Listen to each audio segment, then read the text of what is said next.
Halo adik-adik, selamat datang di channel YouTube saya, Hendriang 651. Nah, pada video kali ini kita akan membahas materi tentang integral. Untuk adik-adik kelas 11, perhatikan terus video ini sampai selesai karena nanti disertai dengan pembahasan contoh-contoh soal supaya kalian lebih mudah untuk memahami materi ini. Nah, untuk kalian yang belum subscribe channel ini, bisa tolong diklik dulu subscribe-nya karena subscribe itu gratis. Kalau kalian suka video ini, kalian boleh klik like-nya atau kalian bagikan juga link videonya kepada teman-teman kalian. Oke, kita langsung mulai saja pembahasannya. Jadi integral itu pada dasarnya adalah inverse dari atau kebalikan dari turunan. Nah, biasanya kalau sebelum belajar integral, kita belajar turunan dulu. Nah, saya contohkan ya. Jadi misalnya kita punya fungsi fx adalah 4x. Nah, kalau diturunkan, turunan pertama dari fx, jawabannya kan 4. Nah, 4 ini kalau kalian mau kembalikan lagi ke bentuk fx, bisa menggunakan integral namanya. Nah, penulisan integral seperti ini. Integral dari 4 dx, nanti jawabannya adalah 4x tambah c. Kenapa ada tambah c-nya? Karena ada kemungkinan di belakang fungsi 4x-nya itu ada konstantanya. Karena turunan konstanta kan 0. Jadi ada kemungkinan ada konstantanya, ada juga tidak. Maka kita tambahkan plus c-nya. Nah, supaya lebih jelas kita langsung bahas ke materi tentang integralnya ya. Jadi kurang lebih seperti itu ya. Jadi kalau ada fungsi kita turunkan, lalu turunannya itu kita integral, nanti dapat lagi fungsinya. Kurang lebih seperti itu ya pemahaman sederhananya. Oke, kita akan mulai membahas materi tentang integral tak tentu. Integral tak tentu itu maksudnya yang di lambang integralnya tidak ada batasnya. Nanti ada juga namanya integral tentu, nanti di tanda integralnya ada batasnya dan kita bisa menghitung nilainya. Oke, kita mulai dari yang integral tak tentu dulu ya. Jadi inilah simbol integral ya. Simbol integral itu ada tanda simbol seperti ini dan ada d-nya. Nah, x ini mengikuti variabel dari fungsi. Karena ini saya integral dari ax pangkat n, maka d-nya dx karena saya menggunakan variabel x. Lalu kalau misalnya integral dari at pangkat n, maka di sininya dt. Jadi huruf yang di belakang d-nya tergantung variabel fungsi yang dipakai. A itu adalah koefisien dari x, n itu adalah pangkat dari x. Jadi variabelnya adalah x ya. Nah, untuk menentukan integralnya mudah sekali. Rumusnya seperti ini. Tinggal a dibagi n tambah 1 dikali x pangkat n tambah 1. Nah, kalau turunan kan pangkatnya dikurang 1, kalau integral pangkatnya ditambah 1, kebalikannya. Ya, lalu kalau turunan pangkatnya dikali ke koefisien, kalau integral pangkatnya dibagi ke koefisiennya. Jadi koefisien dibagi pangkat, jangan lupa ada plus satunya, gitu ya. Nah, supaya lebih lalu ada plus c, seperti yang tadi sudah saya jelaskan. Kenapa ada plus c-nya? Karena ada kemungkinan fungsi aslinya sebenarnya punya konstanta. Nah, nanti di integral tentu baru kita hitung, ya. Di mana n-nya tidak boleh sama dengan 0. Karena kalau n-nya tidak boleh sama dengan min 1. Karena kalau sama dengan min 1, nanti ini min 1 tambah 1 0. Pecahan kalau penyebutnya 0 nanti tidak terdefinisi. Nah, supaya lebih jelas lagi saya akan bahas beberapa contoh soal. 3 dulu ya. Yang pertama, integral dari x pangkat 2 dx. Nah, berarti di depan x ini sebenarnya ada angka 1 ya. A-nya itu sebenarnya 1, tapi satunya tidak ditulis. Nah, karena mau kita integralkan, berarti satunya harus ada karena nanti dia 1 per ya. Jadi 1 per, nah pangkatnya adalah pangkat 2 ditambah 1. Jadi pangkatnya selalu ditambah 1. Lalu x pangkat 2 tambah 1 plus c. Nah, baru kita hitung 1 per 2 tambah 1 sepertiga x pangkat 3 plus c. Nah, inilah jawabannya. Mudah kan? Kita ke soal kedua. Integral dari 4x pangkat 3 dx. Caranya sama. Karena ini koefisiennya 4, berarti 4 per. Ingat pangkatnya tambahkan 1, 3 tambah 1. Lalu x pangkat 3 tambah 1 juga plus c. Nah, 3 tambah 1 kan 4. 4 per 4 sama dengan 4 bagi 4 kan 1. Kalau 1 koefisiennya tidak perlu ditulis. Jadi langsung X pangkat 4 tambah C. Tapi sebenarnya lengkapnya 1X pangkat 4 tambah C. Oke, soal ketiga. Integral dari 10X pangkat 4 dx. Maka jawabannya adalah 10 per, ya, ingat ya, selalu dibagi sama pangkat X-nya. 4 tambah 1 X pangkat 4 tambah 1 plus C sama dengan 4 tambah 1 5. 10 bagi 5 2, lalu 2X pangkat 5 tambah C. Selesai. Inilah materi dasar integral. Saya akan bahas contoh soal yang lain. Simak terus video ini ya. Terima kasih. Baik, kita lanjutkan pembahasan contoh soal berikutnya ya. Sekarang yang keempat, integral 1 per X pangkat 2 dx. Nah, bagaimana kalau variabelnya ada di bawah di bagian penyebut? Nah, ini bisa kita naikkan dulu ke atas dengan cara mengubah pangkat positifnya menjadi pangkat negatif. Atau kalau memang dari bawah dia sudah pangkat negatif, naik ke atas jadi pangkat positif. Jadi posisi variabelnya antara di bagian pembilang dan di bagian penyebut, kalau kalian mau pindahkan bisa, tapi harus ganti tanda dari pangkatnya. 1 per X pangkat 2, kalau saya mau naikkan ke atas jadi pembilang, jadi X pangkat min 2 gitu ya. Jadi nanti soalnya jadi integral 1X pangkat min 2 dx. Nah, ini dasarnya apa sih? Kenapa bisa seperti itu? Karena kalau pada bilangan berpangkat, X pangkat min N itu sama dengan 1 per X pangkat N, atau X pangkat N sama dengan 1 per X pangkat min N. Itu ketentuannya. Dan ini dasarnya ya. Oke, kita lanjutkan. Nah, setelah itu kita integralkan seperti biasa ya. Jadi 1 per, ini ya, koefisiennya kan 1, pangkatnya min 2 tambah 1, X pangkat min 2 tambah 1 plus C, jangan lupa. Lalu dihitung, min 2 tambah 1, min 1, terus 1 dibagi min 1, min 1. Jadi bagian depannya min 1, lalu X nya pangkat min 2 tambah 1 itu min 1. Jadi jawabannya X pangkat min 1 plus C sama dengan nah, karena soal aslinya berpangkat positif, sedangkan jawaban kita berpangkat negatif, maka kita ubah lagi menjadi berpangkat positif. X pangkat min 1 nya kita jadikan X 1 per X pangkat 1 ya. Jadi karena di sini ada min 1, jadi min 1 per X pangkat 1 plus C. Nah, seperti itu ya. Nah, ini harusnya kan X pangkat 1, tapi X pangkat 1 itu tidak perlu ditulis satunya, nggak apa-apa. Oke, biar lebih jelas saya contohkan lagi yang mirip seperti itu, yang angkanya agak lebih besar.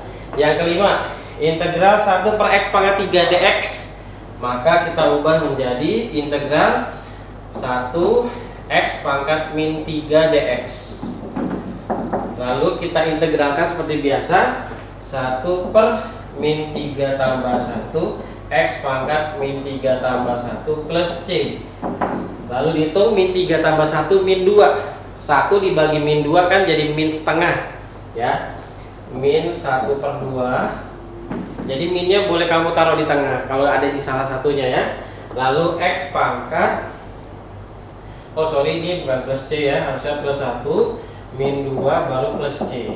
Nah, kan integralnya sudah selesai. Karena X nya pangkat negatif, kita ubah jadi pangkat positif lagi, kita turunkan ke bawah. Karena di penyebutnya ada 2, jadi kita gabung kedua ya. Jadi nanti jawabannya min 1 per 2 X pangkat 2 plus C.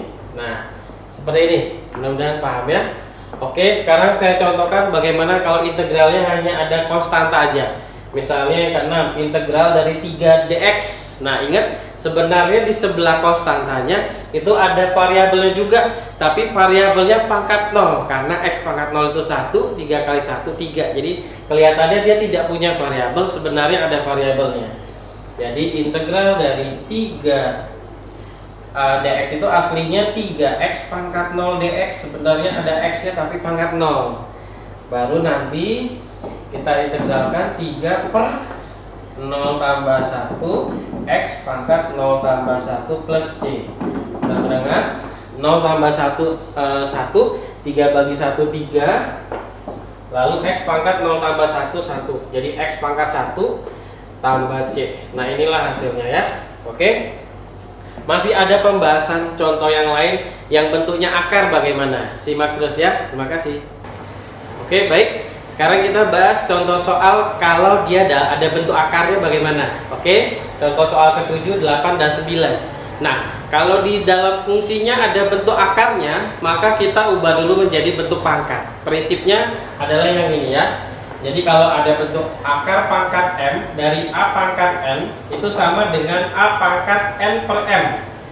Ya, jadi nanti yang bagian pangkat fungsinya di atas, pangkat akarnya di bawah. Seperti itu ya. Jadi contoh, misalnya akar X. Akar X itu sebenarnya berasal dari X pangkat 1 dan akar pangkat 2. Sehingga akar X itu sama dengan X pangkat 1 per 2. Lalu kalau akar pangkat 3 dari X pangkat 2, kalau diubah ke bentuk pecahan, pangkat pecahan diubah ke bilangan berpangkat, maka berubah menjadi X pangkat 2 per 3. Nah, seperti itu ya. Oke, ini prinsip yang kita gunakan. Maka soal kita ubah dulu ya. Jadi akar X pangkat 2, integral X pangkat 2 akar X itu nanti kita ubah menjadi integral X pangkat 2 dikali X pangkat setengah dx.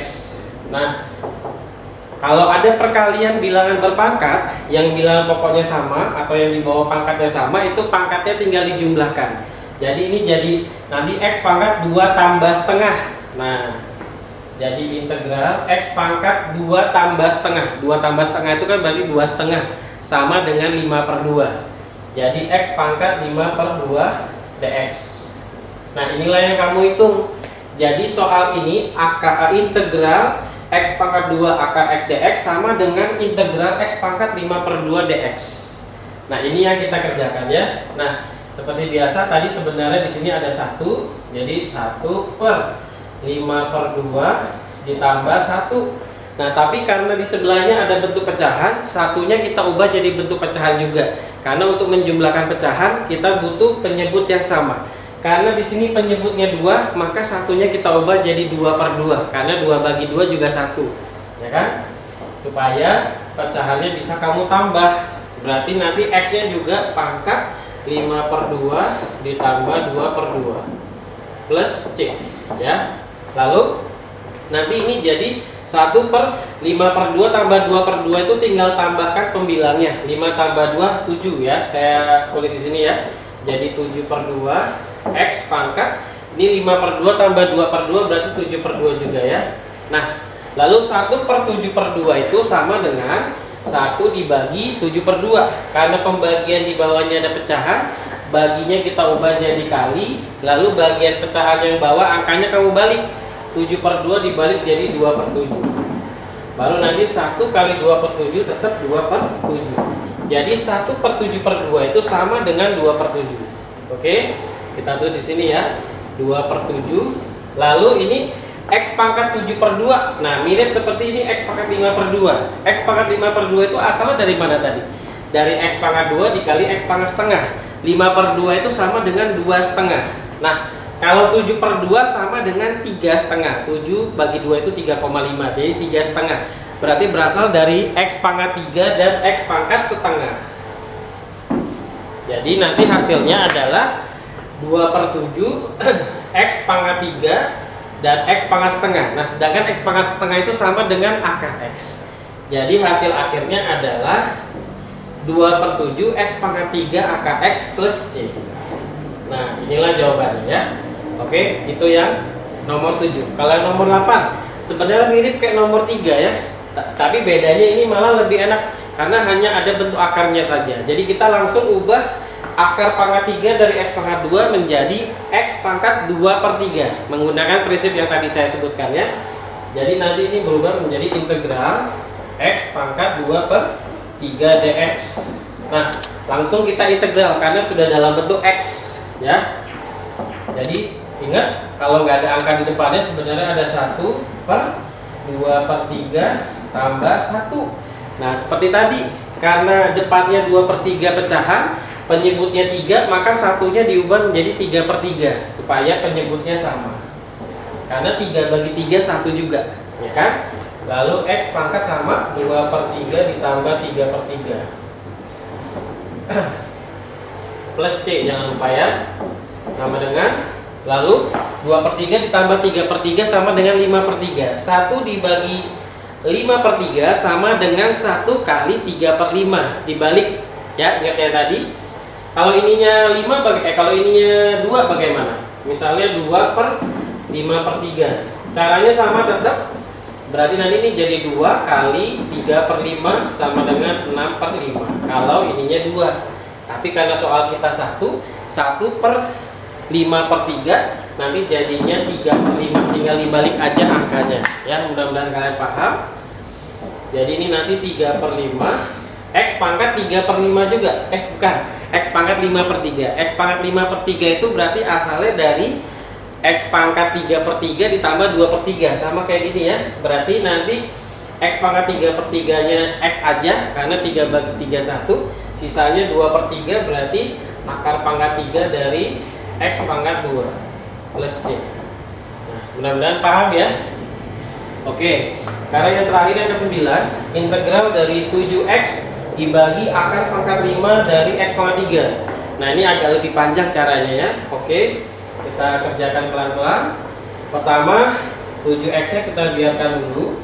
Lalu yang bentuk akarnya diubah jadi bentuk pangkat pecahan, menjadi X pangkat 3/5 ya. Nah, lalu kalau yang ini tadi ada perkalian bilangan berpangkat, ini ada pembagian bilangan berpangkat, X dibagi X pangkat 3/5. Kalau perkalian bilangan berpangkat, pangkatnya ditambah. Kalau pembagian bilangan berpangkat, pangkatnya dikurang ya, dx. Jadi nanti ini jadi integral 7X pangkat 1 kurang 3/5. Karena ini sebenarnya X pangkat 1 dikurang 3/5. Nah, ingat, kita gunakan cara yang seperti ini ya. Karena di belakangnya ada 3/5, maka satunya kita ubah menjadi pecahan juga yang mengikuti penyebutnya. Karena di sini penyebutnya 5, maka satunya diubah menjadi 5/5 supaya pecahannya bisa kamu kurang. dx. Ini masih mengubah soal ya, belum dijawab. Oke, nanti berubah menjadi integral 7X pangkat 5/2 dikurang 5/5 dikurang 3/5, jawabannya 2/5. Hanya bagian pembilangnya aja yang dihitung. X pangkat 2/5 dx. Nah, inilah, jadi bentuk ini sama dengan bentuk ini. Inilah yang kita kerjakan integralnya. Oke, kita kerjakan dari sini ya. Berarti mengikuti cara integral, jadi 7 dibagi, lalu pangkat 2/5 nya tambah 1. Nah, seperti biasa, karena depannya 2/5, satunya diubah jadi 5/5. Lalu X pangkat sama 2/5 tambah 5/5 plus C ya, sama dengan, lalu dihitung jadi 2/5 tambah 5/5 jadi 7/5. X pangkat 7/5 juga ya, plus C. Nah, sekarang ini 7 dibagi 7/5, gimana sih cara ngitungnya? Gini, jadi pembagian pecahan tadi pembagiannya diubah jadi kali. Jadi kan ini 7 dibagi, jadi 7 dikali. Lalu yang bagian bawahnya kamu balik, 7/5 jadi 5/7. Nanti ini 7 bagi 7 1, sisanya 1 kali 5 5. Jadi 7 dibagi 7/5 itu jawabannya 5 ya. 5 X pangkat 7/5. 7/5 itu tadi asalnya dari 5/5 tambah 2/5. 5/5 itu kan sama aja dengan pangkat 1. Berarti berasal dari X pangkat 1 dan X pangkat 2/5. X pangkat 2/5 nya diubah lagi ke bentuk akar. Jadi akar pangkat 5 dari X pangkat 2 plus C. Nah, inilah jawabannya. Oke, mudah-mudahan kalian paham. Kalau masih kurang paham, boleh diulang lagi video ini, perhatikan baik-baik dari awal ya. Terima kasih.